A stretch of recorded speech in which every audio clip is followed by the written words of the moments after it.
Ladies and gentlemen, welcome back to another episode of Not That Bad, a movie podcast. Of course, we are the podcast that takes movies that people don't like and we say, hey, here's why we like them, here's why we're not that bad. And today, we have a really good pick and we're going to get to it in just a second, but we, of course, have to go through our introductions. I, of course, am one of your hosts, Connor, aka the Forgotten Brother, Franz Gruber, and today I have my illustrious co-host, Mr. Gabe Tice. Gabe, how you doing, buddy? Even your wife is laughing at that, man. Even she knows that's a I joke. know, I'm glad you heard that, yeah. And today we are covering the 2007 action-packed blockbuster Live Free or Die Hard. This has 2.9 on Letterboxd, and we're going to be doing something a little different today. If you are a Patreon follower, you know that we tried something different with our recent Christmas special. If you're not a Patreon subscriber, you can subscribe at any tier to watch our monthly specials. This month in December, when this comes out, we covered Santa's Sleigh, which was a whole lot of fun. And we tried a new structure out with that episode. We had a lot of fun with it. We're going to do that today, so bear with us. Have some fun with us. Crack your favorite drink, grab some food, and let's get into this here. So this was your pick. I want to just ask you, like, why'd you pick this? Why'd So this happen? it's December, and we're not covering a Christmas movie, but we're covering a sequel to a Christmas movie. Oh, you son of Uh, a bitch. You at had to least, throw that in there, didn't you? yeah, had to. I mean, it's become an obligatory reference, I think, for everybody. Die Hard is a Christmas movie, but really, for a long time, I just dug this movie. I dug it a lot. Um, I was a big fan of the Die Hard franchise, not just the first movie. Like those first four movies, I watched them in rotation, and I didn't even have a favorite. I loved them all a lot. Now, with a more critical eye, I can discern that some are better than others. Um, we're not going to do a ranking here, but actually, I think this franchise, with one exception, is pretty damn consistent Yeah. and pretty well on point. So imagine my shock when I go on Letterboxd and I see this is only a 2.9, and then I actually learn through that a lot of high-minded folks, a lot of purists out there, really don't like this movie.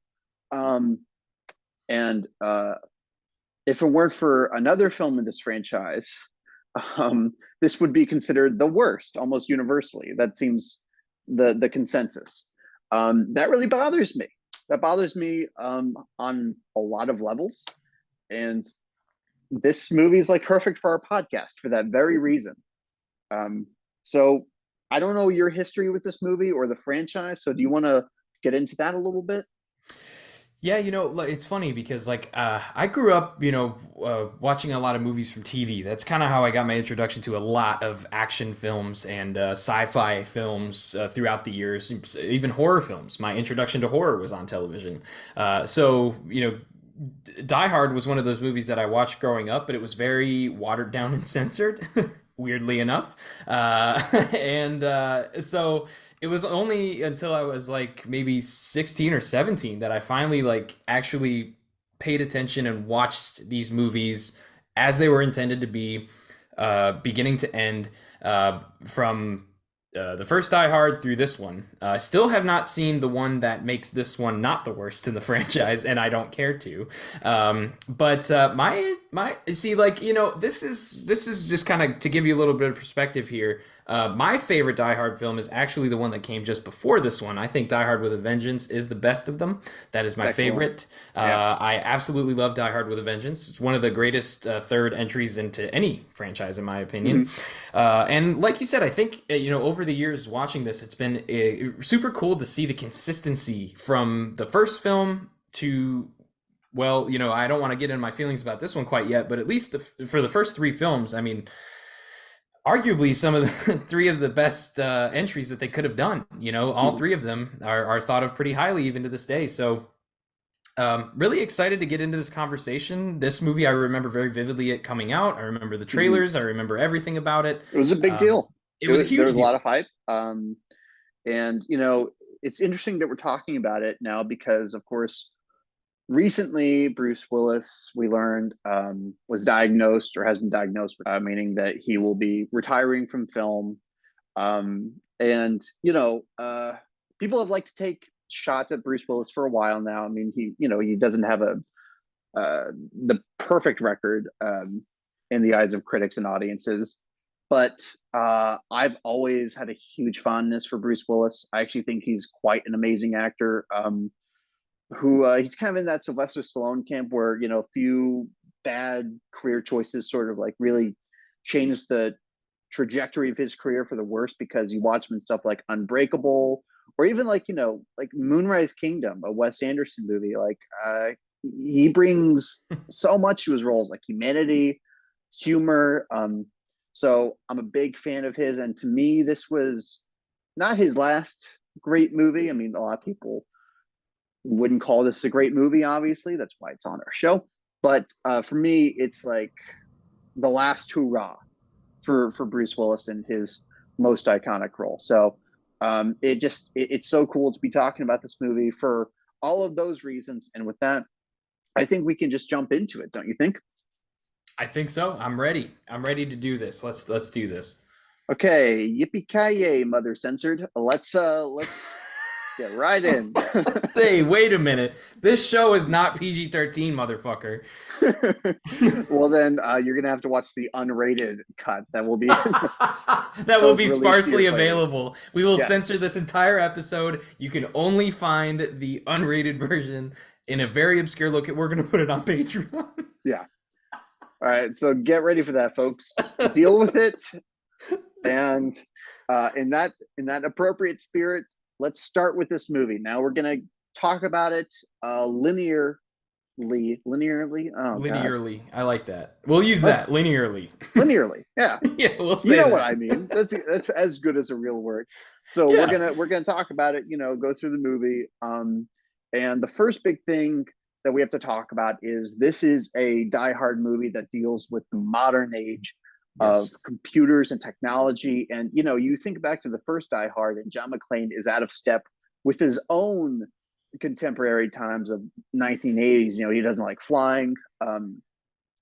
He thinks it's like silly that his wife works in such a high tech building with all these fancy gadgets. So putting him in this context, putting him up against what we learned to be these super hackers, I thought was a really interesting thing to keep throwing him out of his element.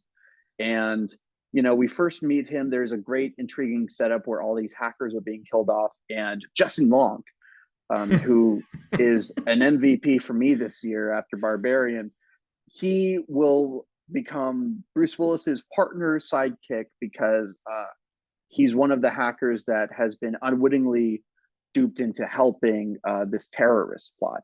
So right away, I mean, does this movie hook you? Because I think it has an awesome hook.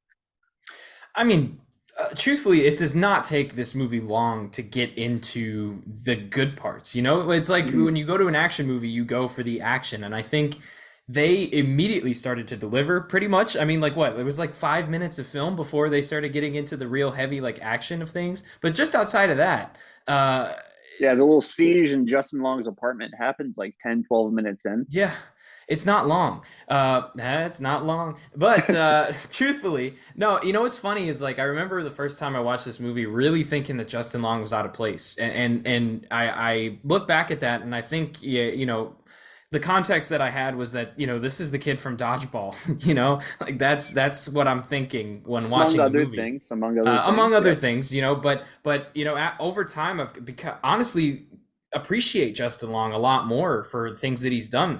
My wife and I've been recently watching through the show New Girl, which has some Justin Long appearances, and he's very good in that show.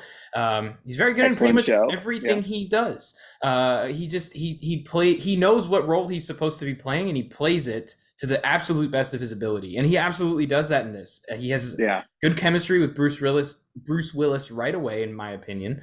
And you establish that these are like they're supposed to be a juxtaposition of each other. They're supposed to be exactly the odd couple. And that's what we're introduced to, and I think that is a good way to hook the audience moving forward. Yeah, so a big reason why people don't like this movie, at least a lot of people complain about this. They don't like the uh, dynamic duo we have here in Bruce Willis and Justin Long. Yeah. I think that criticism is really interesting. First off, you know, it carries the tradition from Die Hard with a Vengeance, which I hope we can all agree was a badass sequel. Love it. And I think part of the appeal there is uh, uh, putting John McClane with a partner, somebody who it does provide a huge contrast. Now, Justin Long, he's no Samuel L. Jackson in that he can't. It's a very different dynamic. Extremely But different, yes. while Justin Long isn't badass, he's not tough. He's obviously going to be no match for anybody in a fight. But the great thing about what they did in the screenplay here is like he has a true purpose, and John McCain needs him just as much as he needs John McCain to survive all of these insane action sequences. We'll get into the action soon, but that's a big pro for me. Spoiler alert. But this John McClane, he's very much the John McClane from Die Hard with a Vengeance. He is, his family situation is not good. He seems to have a really rocky relationship with his daughter. We don't know what happens with his son, and we never did, unfortunately, because they never made a sequel to this. It never happened. It Yeah. never happened, folks. Ask Cody Leach; he'll tell you it never happened. But I think it's really, it's funny how a man who thwarted 3 terrorist plots now seems to still be at the bottom of the ladder in life. Like he's not some kind of like national hero. How's this guy not signing autographs? Yeah, he's not like he's not a big celebrity or any of that. But that's fine because again, I feel like this is very much a sequel to Part 3 in that way. But we're introduced to this hacker plot, and this is the first time where in the franchise I felt like John McCain has really met his match, because like they're dealing with a whole like a level of stakes that I don't think he can comprehend. Like the first movie was just basically a robbery at the end of it that it's a very famous twist to it, but I don't know, like let's talk a little bit about our villains here, about the threat that John McCain is facing, right? So we got Timothy Oliphant, we got Maggie Q, we got this French acrobat. We got one of the guys from the Friday the 13th remake, I think, playing one of the nerdy hackers. So yeah, how do you match these rogues compared to the other iconic villains of the series? So as a whole, it really works for the plot because it does take John McClane out of his element. He's still fighting terrorists, but he's not fighting the same kind of terrorism. And I think that's really cool that they did that. Maggie Q is just awesome. I think she could have easily been somebody who you could put her, I think, still in a movie where she's like the female John Wick, and I think it would work. I think she's fantastic. She never really blew up the way I thought she would. It's really just this and Balls of Fury, man. It's like what the fuck. That upsets me. But honestly, I hate to say this, but I really just don't connect with the villains as a whole in this. I think truthfully it's the weakest that we had seen up to this point, which it's kind of saying a lot. I mean, the villains from the first 3 films are pretty iconic in their own right, but for me the premise of the villains worked better than the execution, with the exception of Maggie Q's character. I think she did a great job at being this just, I don't know. She's the tough one. She kicked John McClane's ass at one point.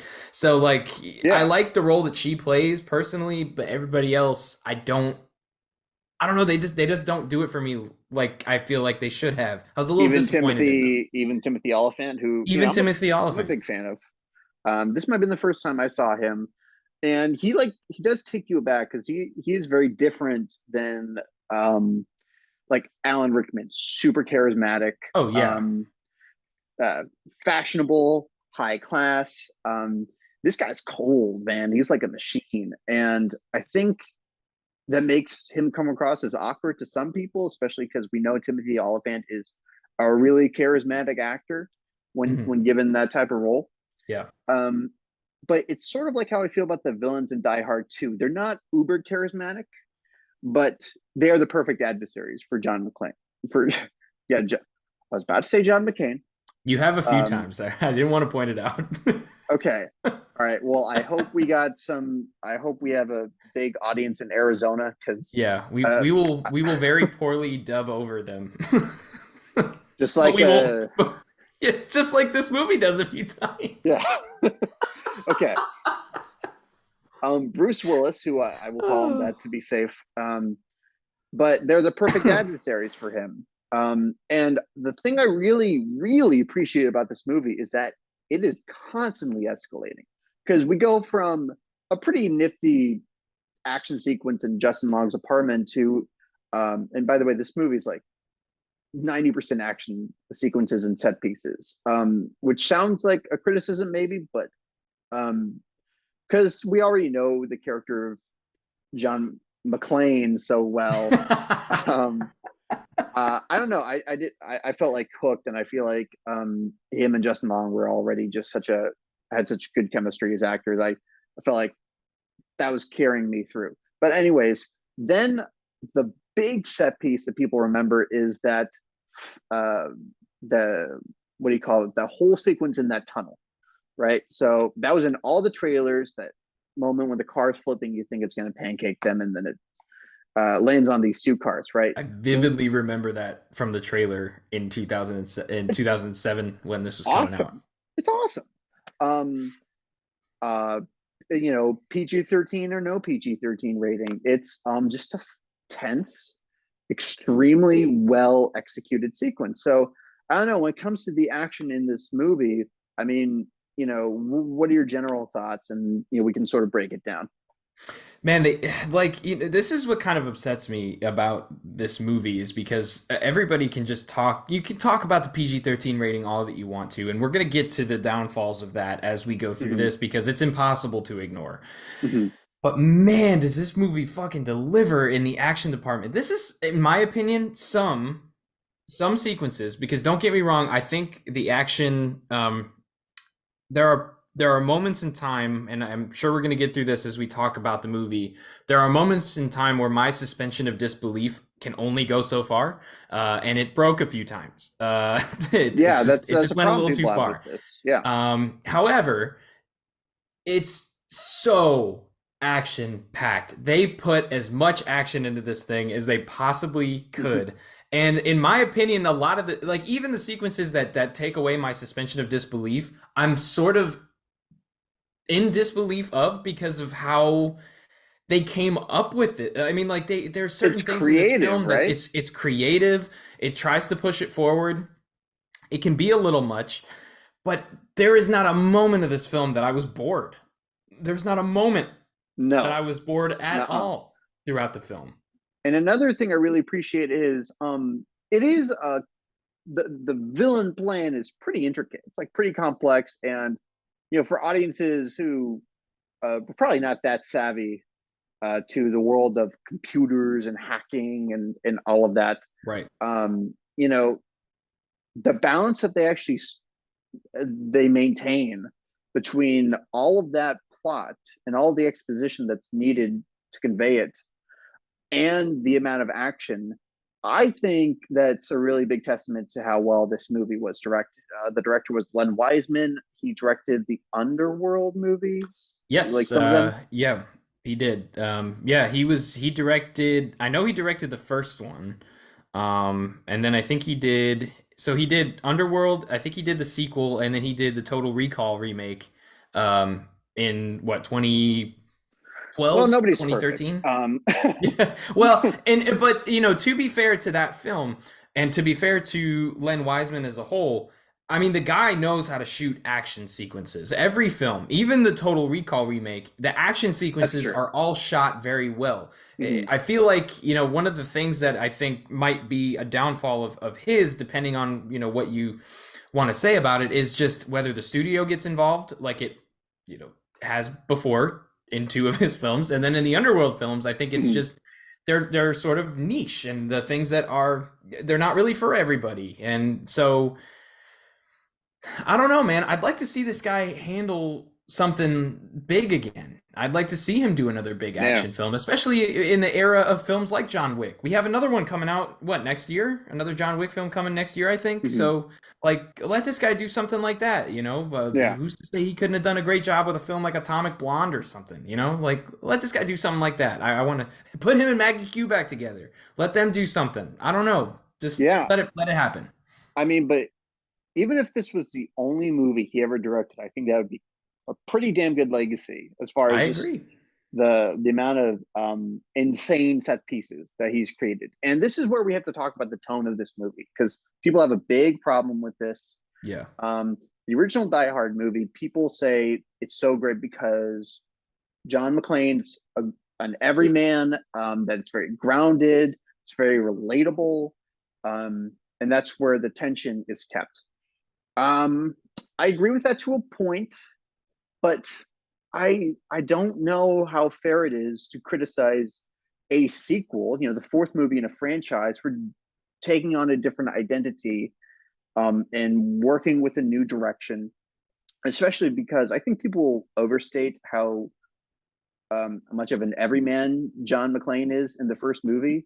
If we're talking about realism, like believability, he should not have been able to walk after running across a whole floor full of broken glass with bare feet, right? So I understand that as an old man, it's kind of funny to see, well, older, it's funny to see Bruce Willis like going through like stuff like fighting a fighter jet with a truck or taking down a helicopter with a car. Um, but am I going to say that I'm not kind of bedazzled by the stunt work and the pyrotechnics on display? I mean, that'd be insane. This is like kind of an action masterpiece that people aren't appreciating because, well, it's not staying true in that purest sense of the term to the original. And I want to make a counterpoint. I actually think this is a great um, sort of follow up to Die Hard because it carries on the core tradition of Die Hard. A cop, regular guy gets caught up in a situation, kind of by happenstance, and it just keeps escalating and escalating out of control. That's what Die Hard is to me. Right. And they took it into this new era of film where people, production teams are capable of more, um, and the world had just become a very different place. And Terror audiences expect more. audiences always expect more. Yes. So I don't know. That's always been like just a thing that really kind of annoyed me about the discourse surrounding this movie. Like, imagine working as hard as Len Wiseman did to perfect these sequences, and then having people complain basically about your hard work. That's how I feel. Yeah, I think when people talk about movies, I wish there was more care in making sure that your point is clear because I think so many people that have complaints about this have more of a complaint about the believability of something happening as opposed to how well it was executed. Are Mm-hmm. you going to tell me that that scene where he takes down that helicopter with a car wasn't one of the coolest fucking things you've ever seen in your life, or that when he rides that that jet and crashes it and jumps down? That's one of the coolest fucking things I have ever seen. Is it also one of the dumbest things I've ever seen? Maybe, especially the fighter jet one. But The Fighter Jet one, I will concede, that's the one where it does start it's to go too far. yes, Yeah, but it's look like this is a movie. Okay, like you also have to keep that in mind. Nobody in real life in their right fucking mind would do half the things that he did in any of the films up until this point. mm-hmm. So, and so I get the argument, but I do also kind of get what you said, where he's not necessarily this like untouchable guy. I think people just like that he gets hurt and he shows that he's hurt and he shows that he's feeling the things that happen to him, but he doesn't. He's still, just because he's not Superman doesn't mean he's not a superhero. Yeah. That's the complaint that I have for the audience.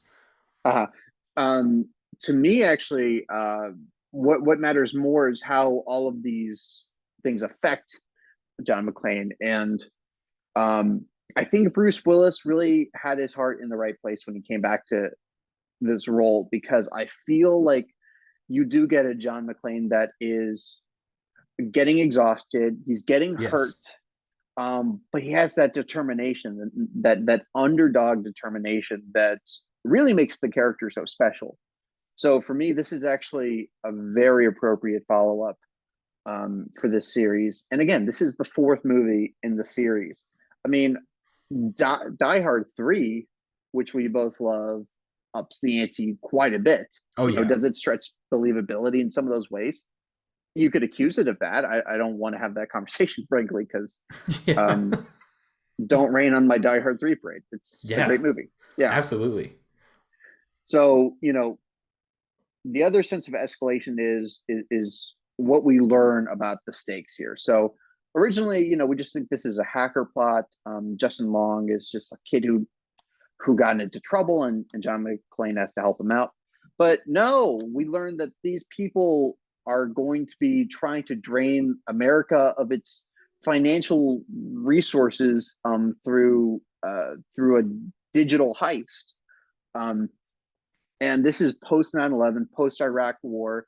I think it's really flavored with that. It's not political in any way, but it's really flavored with that sense of paranoia, of the potential for global catastrophe, and the feeling of vulnerability. So, in terms of the plot, did you keep going along with the plot every time they up the ante? Because for me, it was like that's what kind of kept me going, even though it's a long movie with, I mean, you could get checked out because there's so much to the plot, so much intricacies you have to follow. But like John McClane, I was just along for the ride. Yeah, I think the first time I watched this, I was definitely like, "Come on, there's fucking more. Like, there's more. You're gonna give us more." And then I remember by the end just being like, "Oh, of course, okay, whatever." But honestly, this time I did find myself doing exactly what you described there. I don't.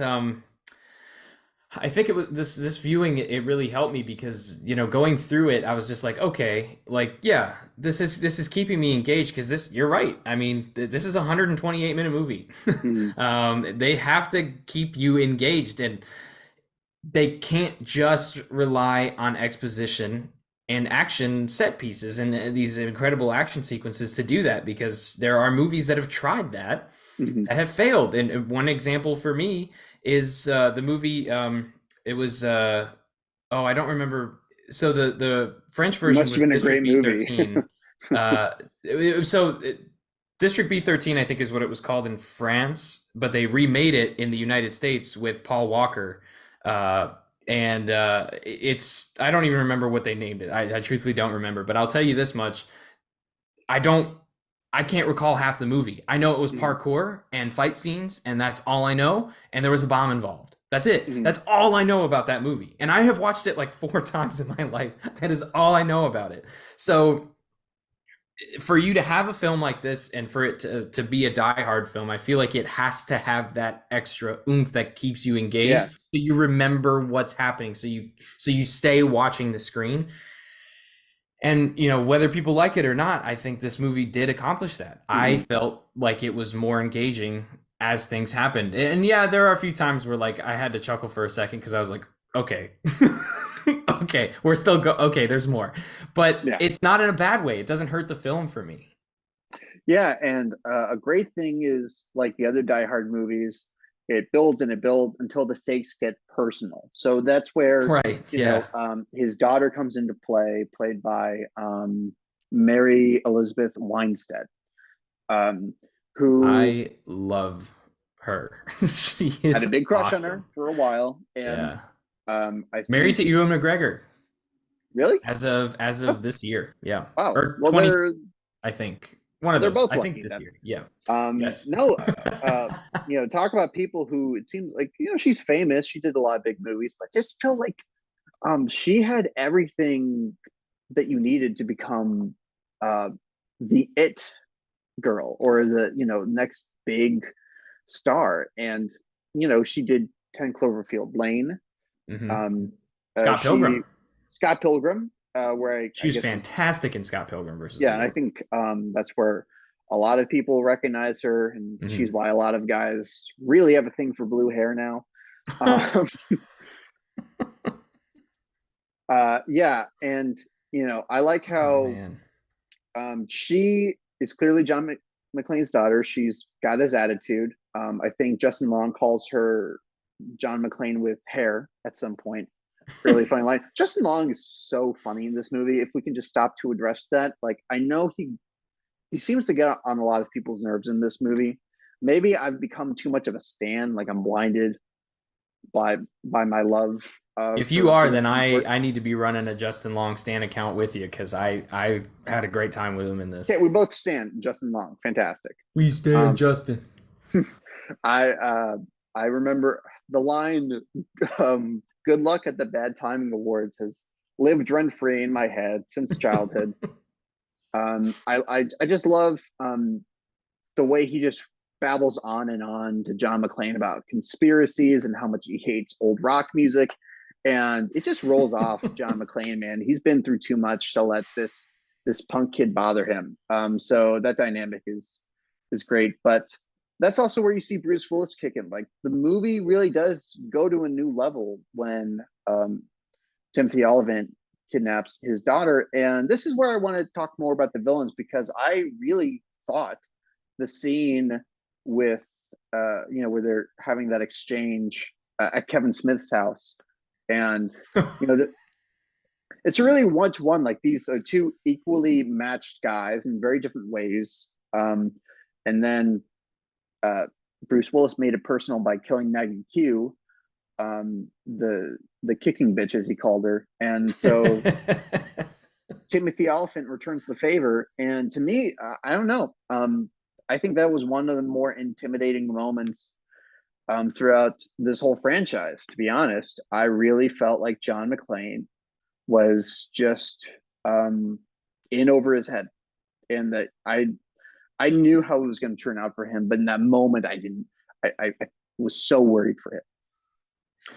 Yeah, I mean, and part of that too is because of a great performance from Mary Elizabeth Winstead. Mm-hmm. Playing his daughter, she does it extremely well.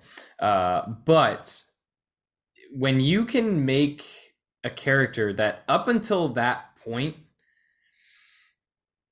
whether this is something you like or not, is relatively untouchable. I mean, he's getting hurt, he's getting his ass kicked, he's getting beat down, but you can't stop this guy. He's still Mm-hmm. coming. He's still gonna figure it out, like he always does, right? But yeah, like you feel for this guy, like Mm-hmm. you have to make somebody feel for the hero so that they're not just a. One of my biggest problems with action films is I feel like after a certain era of films, it just became cool to make the hero an untouchable, very lightly touched, Mm-hmm. like Superman of a character. And I like that John McClane has never been that full force, and he's not in this either. And I think that's part of the big reason why is because this is how he really is knocked down in this movie. Yeah, you Yeah. might have problems with how he's treated physically and how he's able to keep going. Whatever that problem is, that's great.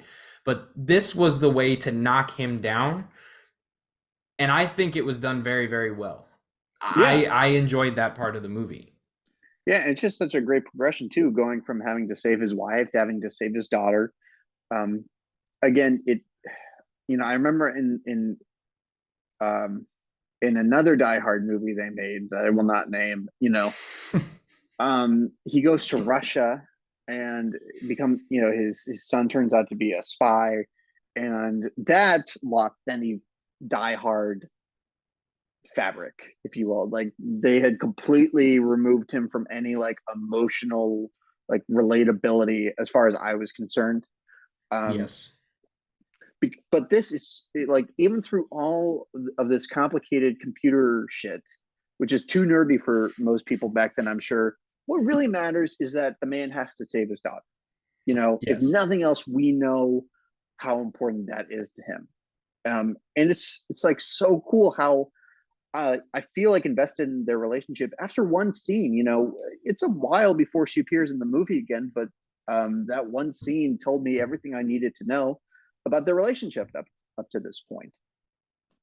It's effective, and it's a perfect example of show don't tell. You Hmm. know, they didn't have to say, "Hey, my relationship ain't too good with her," or "Hey, my relationship ain't too good with my family," anything like that. They didn't have to. They didn't have to tell you because they showed you, and they did it so effectively that they didn't even have to spend a whole lot of time with it for you to actually get it and to understand the stakes. And to that point where we were talking about elevating stakes earlier as things were going, I feel like they put enough in there that an audience could grip onto that I'm a little bit Hmm. surprised that they haven't more than we see, you know, with how people feel about this movie. There are certain things that I get people being like, okay, come on now. But this is one of those examples of something that I think the movie would have been hurt if this Sure. was not a part of the plot. No, So totally. kudos. Yeah. And from there, John McClane is on a mission, and Justin Long is kind of they kind of separate, which I think is really interesting because you really get to see their two characters like in their elements. Yeah. Justin Long, who went from being a whiny conspiracy theorist, is actually he's a really interesting character to me because he does go on such. I think this is what they're trying to do with Jar Jar Binks, right? They want It all goes back to Jar Jar. JJ Oh himself. man. They want, they another example of an everyman, less than an everyman, like somebody that's genuinely hard to root for or find redeeming qualities in, rising to the occasion. And he doesn't have all the resources in his world, in the world at his disposal, but he has one tool and he's going to use it. So in that way, he is a great counterpoint again to John McClane. Now, the other thing I want to talk about is how versatile the action gets. Like, if this movie were just gunfight after gunfight or car chase after car chase, it would drag. It would drag like Oh, a son of a bitch, oh right? And yeah. we've seen movies like that. That's sort of how I felt about Battle Los Angeles. I felt like there was no versatility to the action there. This movie, you got parkour, you got um, Parkour. you know, you got gunfights in like really interesting locations. Like at some point, they're in this like icy cooling room with like a bunch of pipes, and John McClane is trying to shoot the guys running all around.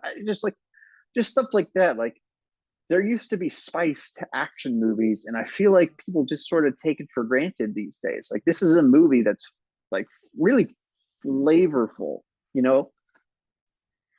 Yeah, it's funny. I'm kind of surprised that there hasn't. Well, I do want to say to your point about Justin Long being unlikable and kind of coming around.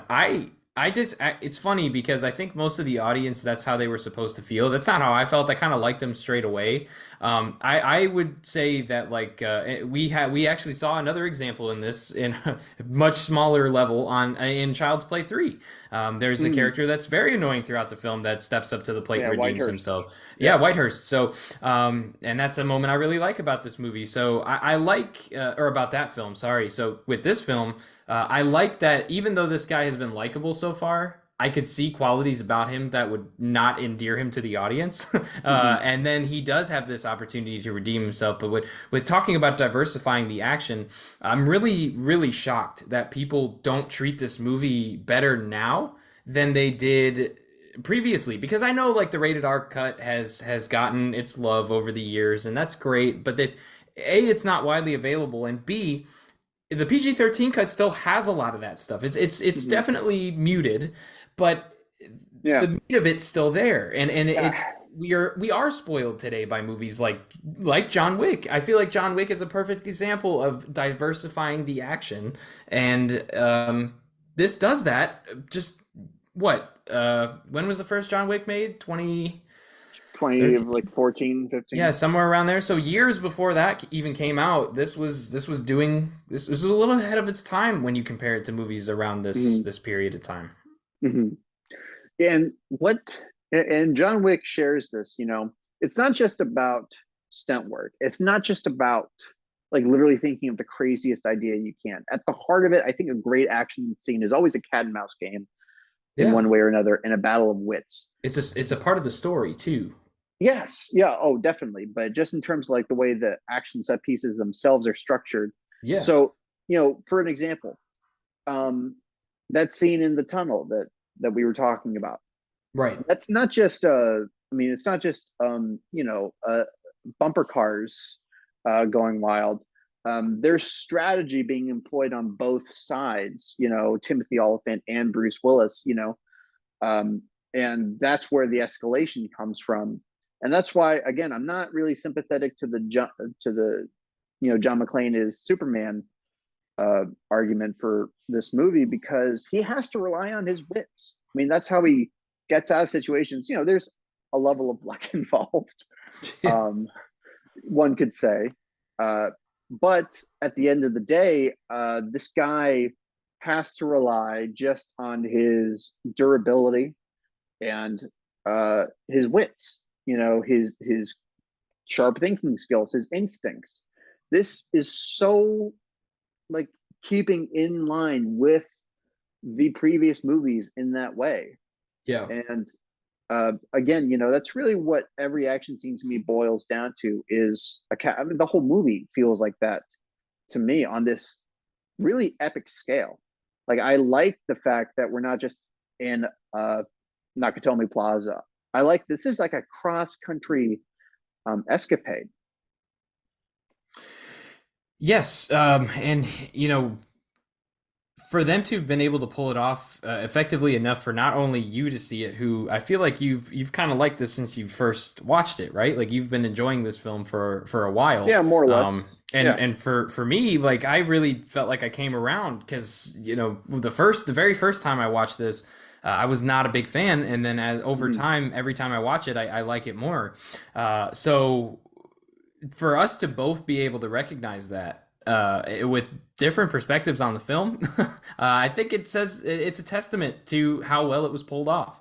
I think Um, so. Yeah. but I do want to bring something up because by this point in the movie, and we've referenced it many times throughout our discussion so far, but at this point in the movie, it becomes very clear from an audience's perspective or somebody in the movie business's perspective that there was a lot of studio interference with this film. Just a And little this is bit. a huge issue that people have with this film. Now, for anybody out there who's listening to this, the most widely available version of this film is still the PG-13 version of the movie. That's what we're talking about because that's what everybody knows. Mhm. That's also the But most controversial it is, version, yes, it's also the obviously. most controversial version.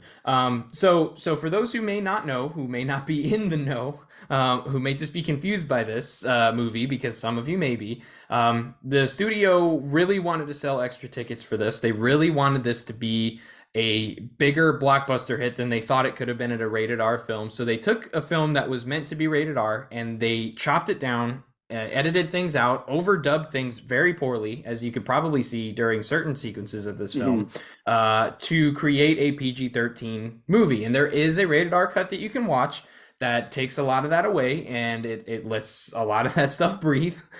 But by this point in the movie, if you're watching the standard version of this, um, it's probably driving you crazy depending on who you are. And I Hmm. want to get your opinion on that starting out because there is a part in the movie at the end that really is affected by this. Um, but Can you I tell want me to. which part you're thinking of? Because I think the big thing for people is that he doesn't say his iconic yippee ki yay motherfucker. Is that what you're talking That's about? yes, right. Yeah. It is laughable. I, I saw a behind the scenes feature where the producers are very apologetic about making this PG-13, and they said, "Well, we tried to make the gunshot sound like a fur, you know." So really, he kind of does say the line because it's mother fur. I was like, "Come on, man, come on." That's what they're just like, all right, well, fuck, how do I take this heat off of me? Let me just reach Yeah, into my bag of drinks. I The understand that. gunshots, the gunshots said I fuck. like that the editor did what he could. Right. Um, it's a nice little wink. I don't need them to pretend like he effectively said the line because the Foley vaguely sounds like an sound. That's like getting way too like defensive for my taste. Just own it. Because I saw this movie um, before I was 18. My dad would not have taken me to see it if it were rated R. So in a way, I'm kind of in that position where I benefited from this being PG 13. Now that Yeah. I am 24 years old. Um, it's not my go-to version, Yeah. um, but it was a pretty nice gateway into this franchise. And with all of the praise I've given to the intensity, to the action, to the level of, I don't feel like this movie is sanitized. You know, I think that's the danger of making it PG-13, but I think you can escape it. And you know, they shot it to be rated R, and then there was interference. That's why it feels so egregious to a lot of people, and it's unfortunate. I Yeah. think if they had made this PG-13 from the outset, people wouldn't be happy about it. But I would not be taken out of the movie personally.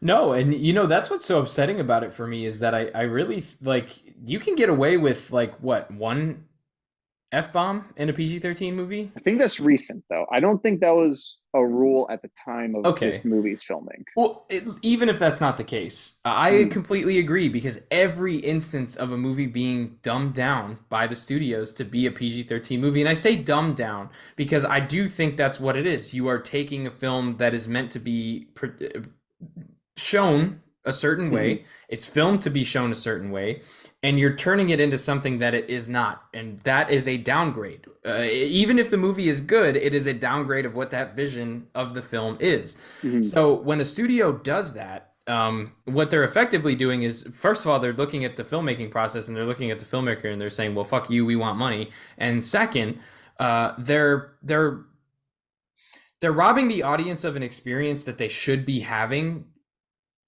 and in turn they are making it less likely that they can come back and make more money with it, Yeah, because ultimately if you have a franchise like this that is extremely successful all the way up until this point making rated R films, and then you release a PG-13 film that's not only PG-13 but edited down to be PG-13, what is that going to endear? How is that going to endear you to the audience that yeah, has been waiting for this forever, has always wanted a Die Hard 4? yeah. You give it to them, and it's this. You have terribly dubbed scenes. Similar thing with Alien versus Predator, right? Fans of both those Exactly. franchises waited forever. Then they were given a version that was watered down, from the franchises that they had come to love. So it's just like it is one of those weird situations. And I get how if you have been waiting for Die Hard 4 and this is the version you see in theaters, of course that would piss you off. I'm not saying that makes it a bad movie. It's just, expectations always play a factor into it. And like you said, it's just really egregious. It's sloppy. Um, Yes. but And that's not, and by the yeah, way, that's not a slight on the editor at all. no, Because no, when you're that's given, you're not able to get any reshoots, you're not able to redub dialogue that well, so you're just throwing this shit together. So yeah, not a. I want to make that clear too, just in case mm, somehow the editor of the film sees it. It's not a slight on you at all. You did the best that you could with what was there. that moment, the motherfucker moment is done. But it's in the context of a pretty great scene. You have Yeah. I do like after all of the insane action we've gotten that it does boil down to basically a Mexican standoff, and it gets really personal once again. So I don't know. Take me through where by this point in the movie has it lost you? Have you kept going with it? Were you like me and you felt the tension? It had not lost me. I definitely did feel the tension of the scene. Personally, what I really, I mean, there's a lot of things I really liked about the sequence, and of course, like we're getting to, points of the movie that we're getting to the end here. Yeah. But honestly, man, like for me, the thing that I think I loved about this sequence most was how it sort of finished. There's a lot. The build is great, but if you can't finish your build, it's not going to turn out well. So for me, when I'm talking about, what I like about this sequence so much, the build is fantastic, but the way that they're able to finish it off for me, and I know that some people, I saw some reviews saying they didn't really like how this I guess it's how the scene ended, the death, if you will, Timothy of our Olyphant. villain. Yeah. I that to me was what made the entire sequence worth it. Everything had me engaged, but if that wouldn't have happened the way that it did, I don't know that I would have come out of the scene happy, because I don't know another way that they could have ended it that I would have been satisfied with, because I was so happy with how they did it. Oh, for sure. And again, that's a classic John McClane moment. Like I that agree. is that is the guy who would run across broken glass. Yes. That is the guy who would go into Harlem wearing a sandwich board that had I racial think we slurs can, on it. yeah. Yeah, I'm not. No, I'm not going No, there. no, I Like know. we all know the scene. We all know what I'm Yeah, talking we about. all know what it is. Yeah. So, that's the thing. Like John McClane is not the most sophisticated man. He's not impervious, even though critics of this movie will say he is by the end of the film. But that's a real moment, and that's a real moment of tension. And that's like what John McClane would resort to.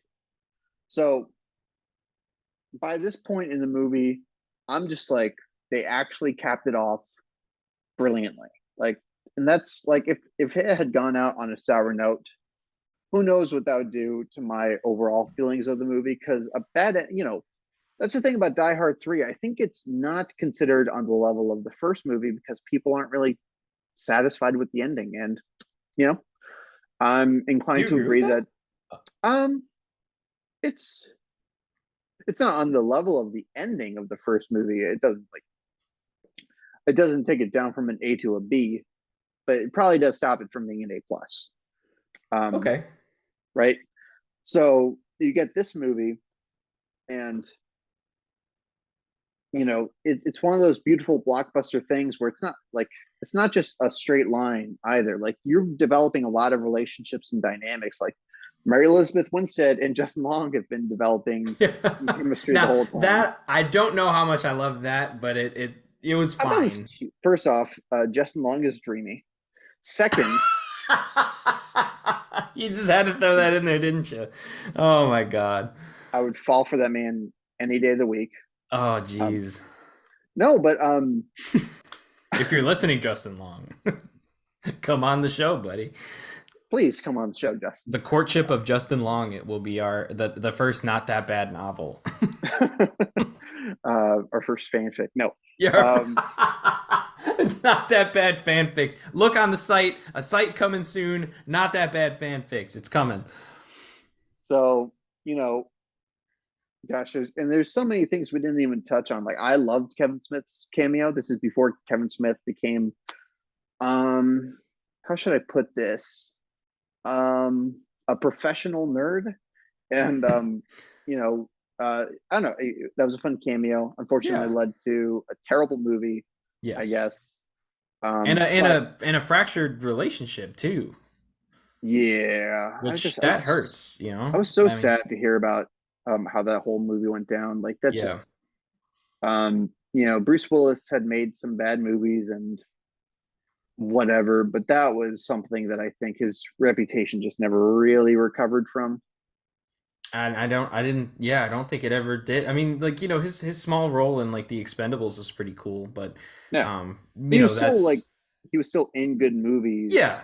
I don't think he could, like, I think what's really cool about these days, whether you like these or not, is you get to see a lot of these legacy sequels with these characters that you love so much. And then the horror side, you get the Halloween films bringing Laurie Mhm. back, and on the action side, we're about to get Indiana Jones, and we got Star Wars bringing these characters back.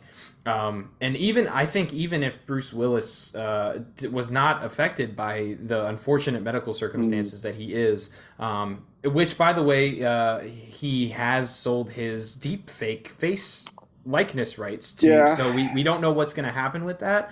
But at the end of the day, that's not Bruce Willis for me. Yeah, I mean, I think it's a cool potential. I mean, I think we you think see. so? Well, I don't know, man. It just sounds here's creepy. here's the reason that I think it's kind of a cool potential, and because I think it worked pretty well on a much.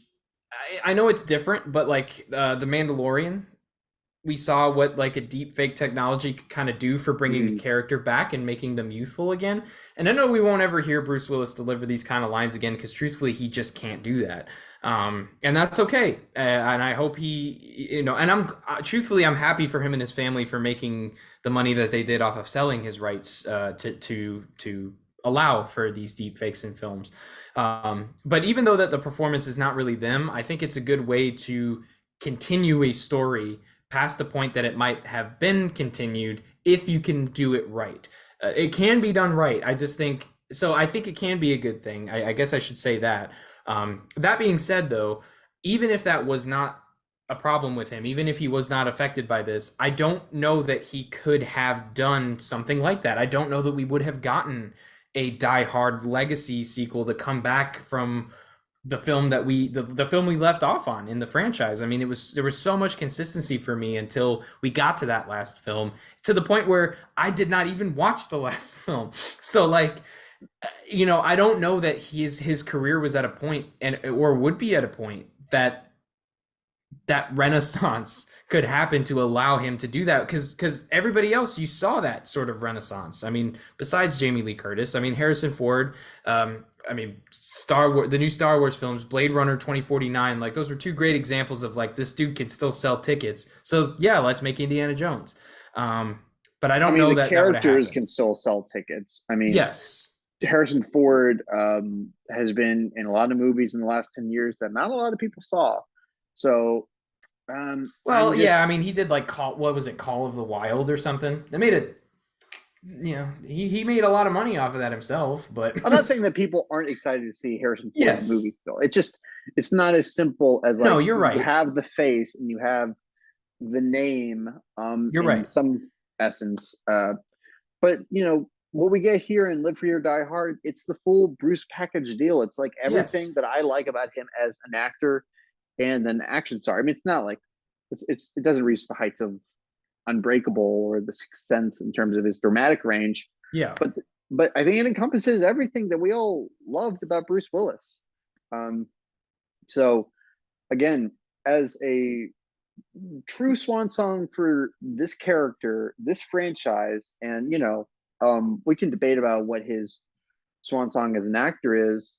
Um, but if he had ended it here, I don't think this would have been a bad note to go out on. He went to do some good movies afterwards, but Yeah. just to me, this is a really graceful movie, which is it sounds like a weird thing to describe an action movie where a car is thrown into a helicopter.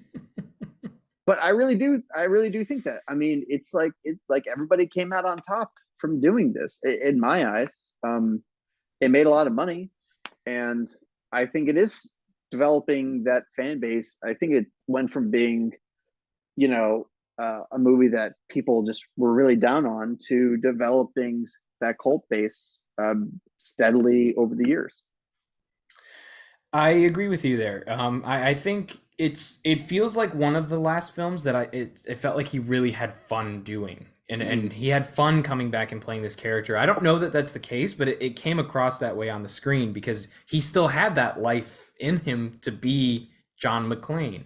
And I'm not saying that his later films didn't have that, but this it did feel like a fitting send off for the character for me. I wish that that's where they would have left it. I don't know that I wish he would have left it there. I mean,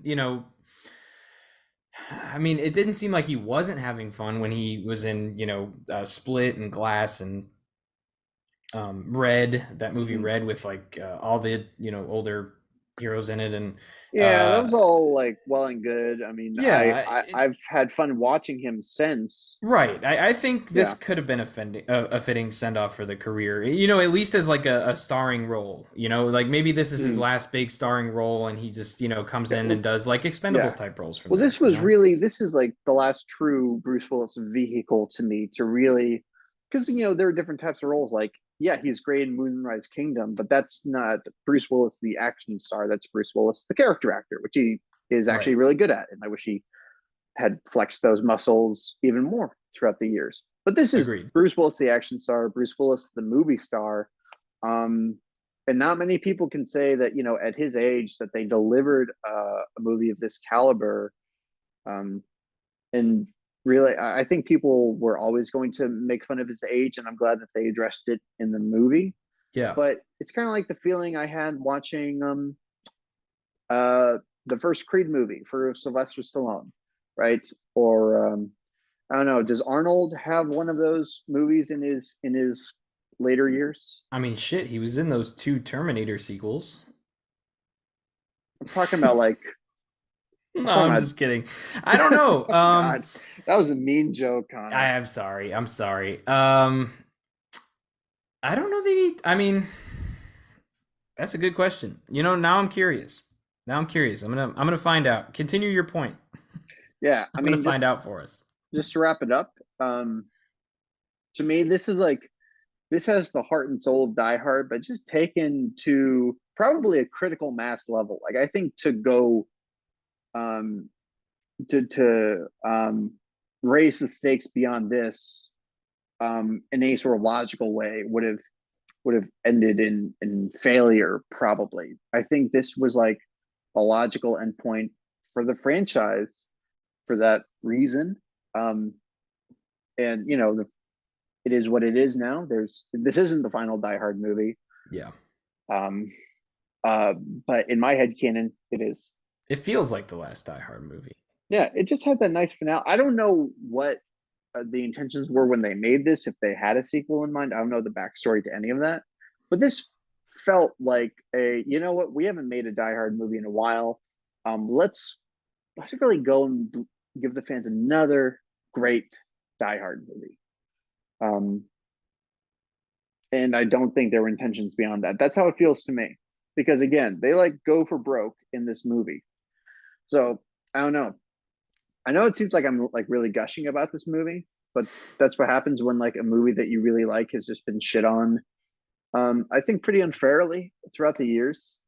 So with that being said, I'm really curious to see where you're going to land on this movie overall. So why don't you give us your final verdict? Yeah. So, by the way, Arnold did not have one of those movies. I just want to make that clear. He did not have something like this, which is sad. Maybe he'll get it. He's still got time.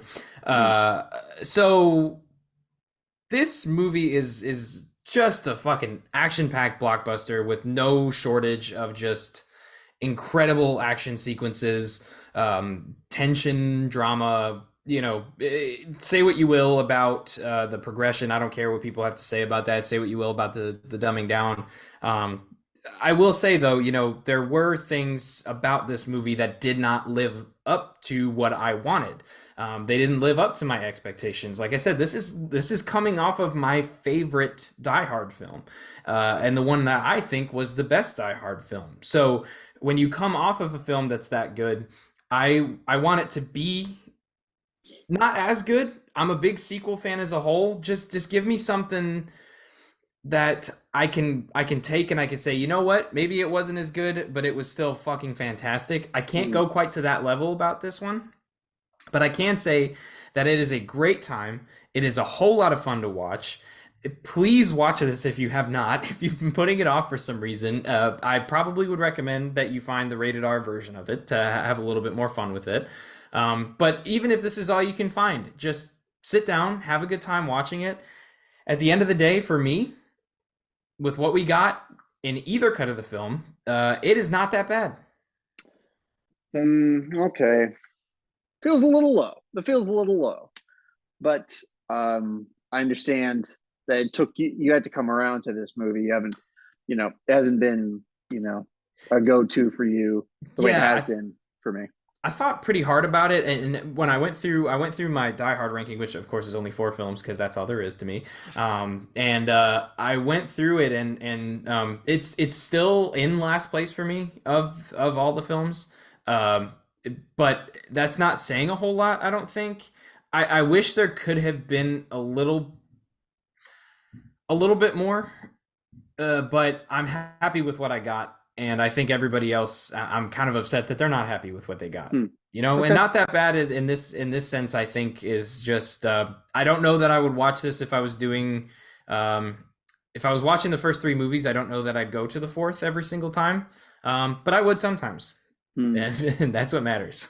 Well, okay. So to contrast with that, imagine you know where I'm going to come down, but just to reiterate, Live Free or Die Hard is everything I want out of a blockbuster and want out of a sequel. It carries the tradition and spirit that made those first three Die Hard films so endearing and takes it to new stakes, new places. It adapts to the times. Uh, it sees one of my favorite action stars returning to form and giving us a take on the character that's both familiar but challenges him with a partner that's, I think, a great counterpoint to him and gives the movie a really great dynamic. Um, I don't know what else I can say about the action other than oh my god, like oh my god, Holy fucking shit! yeah. Like if this movie were called John Wick 5, you people would love it, but whatever. Um, Just throw a wig on in editing. um, Oh shit! uh, and there's really not much I can imagine asking for. I can't ask the filmmakers of anything more other than things that were out of their control, unfortunately, with studio interference. But I've always been very Right. forgiving in that department. And Oh yeah. when I see hard work like this on display, I'm especially forgiving. So, yeah, I'm gonna say that Live Free or Die Hard is actually great. It is actually a great Oh, goddamn movie. we, ladies and gentlemen, this is a historic moment on this podcast. This is the first time that Gabe has ever had an actually great on the show. Welcome to the You know, club, it had dude. to happen eventually. It had to happen eventually. Welcome to the club. I just had my first actually great on the show just recently. So yeah, man, I'm very happy to see you have it here. Can I before we close out, can I guess your Die Hard ranking and you tell me if it's right? Yeah, no, that'll be fun. Okay. I think your Die Hard ranking is first one, Vengeance, this one, two. You're a little off. It's Oh, I thought I had you're it. Yeah, and you're probably not going to like this, but to clarify, it's first one, this movie, three, Oh. then two. Okay. Yeah, no, I'm not mad at it. Look, hey, look. Everybody looks for something different when they watch these films, in my opinion. Films are Mhm, subjective. That's what this whole podcast is all about. mhm. So I am not mad at your ranking. I'm surprised that I was off, but I'm glad that I at very least got that two was your least It's favorite. pretty close. I mean, I don't think that makes me special. You don't really, you don't really need to be Sherlock Holmes to Oh deduce man. that. Yeah, and to be honest, is the first one really my favorite? Yes, I will say I have seen this more times. It's also a generational thing, right? This is the Die Hard I grew up with, and I think Yes. there's a And it that was that it was made for our generation of people too. I mean, it like not truly necessarily a was. kids movie, but we Yeah. could have, like you said, you got taken to see this film, and Mm. I saw this film young as well. So yeah, I agree.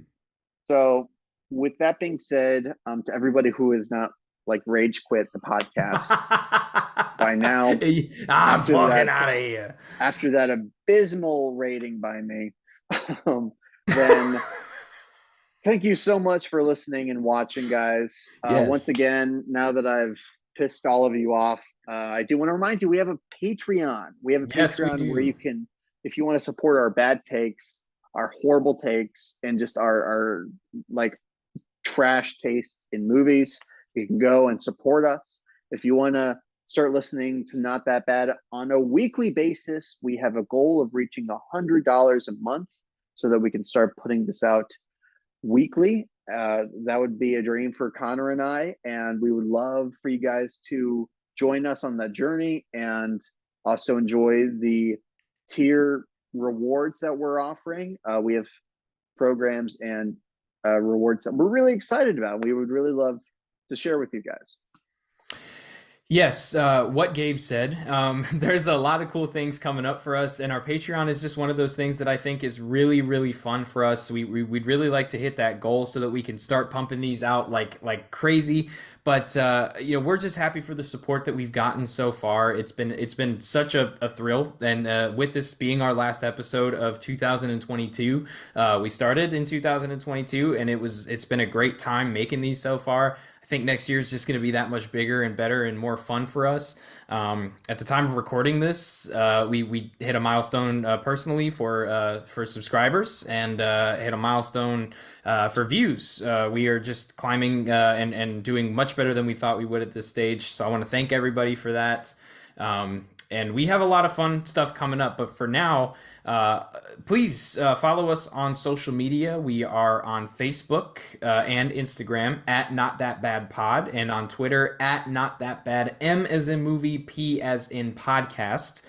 You can find us on all your favorite podcasting platforms as well as YouTube.